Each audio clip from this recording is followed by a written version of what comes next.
On dit que certains êtres arrivent dans nos vies comme des murmures du destin. Miel, lui, est arrivé comme un souffle fragile perdu dans un monde trop immense. Si petit que la rue semblait vouloir l'avaler, si léger qu'on aurait cru qu'un simple vent pouvait l'emporter. Le monde l'avait abandonné et il ne pesait pas plus que 2 poignées d'espoir. Quand le silence s'emballe, le vent chuchote des rêves, des histoires, et sous la lune, Un chaton minuscule, pas plus de 200 grammes, dont le cœur battait comme une horloge qui allait s'arrêter. Et pourtant, dans son regard encore voilé, une étincelle avait refusé de s'éteindre. Je l'ai pris dans mes mains comme on recueille une flamme prête à mourir. Biberon après biberon, caresse après caresse, je lui ai appris ce que le monde ne lui avait jamais offert. La chaleur, la sécurité, l'amour. Chaque nuit, je veillais. Chaque jour, je construisais autour de lui un abri, un univers où la peur n'existait plus.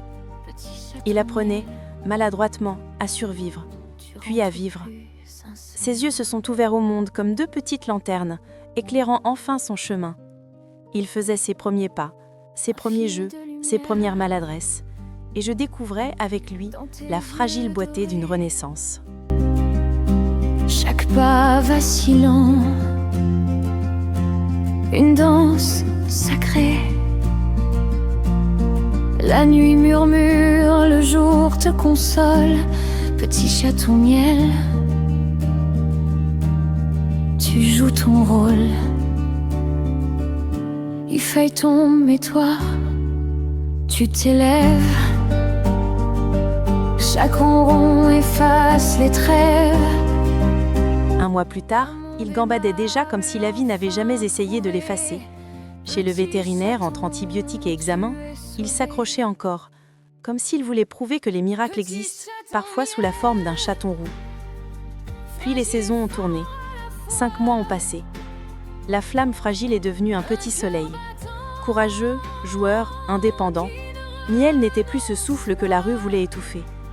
Il était devenu une histoire, une victoire, une vie reconstruite grain après grain, jour après jour. Voici Miel, voici son combat. Voici la preuve qu'un être minuscule peut porter une lumière immense lorsqu'une main décide simplement de l'aider à naître une seconde fois.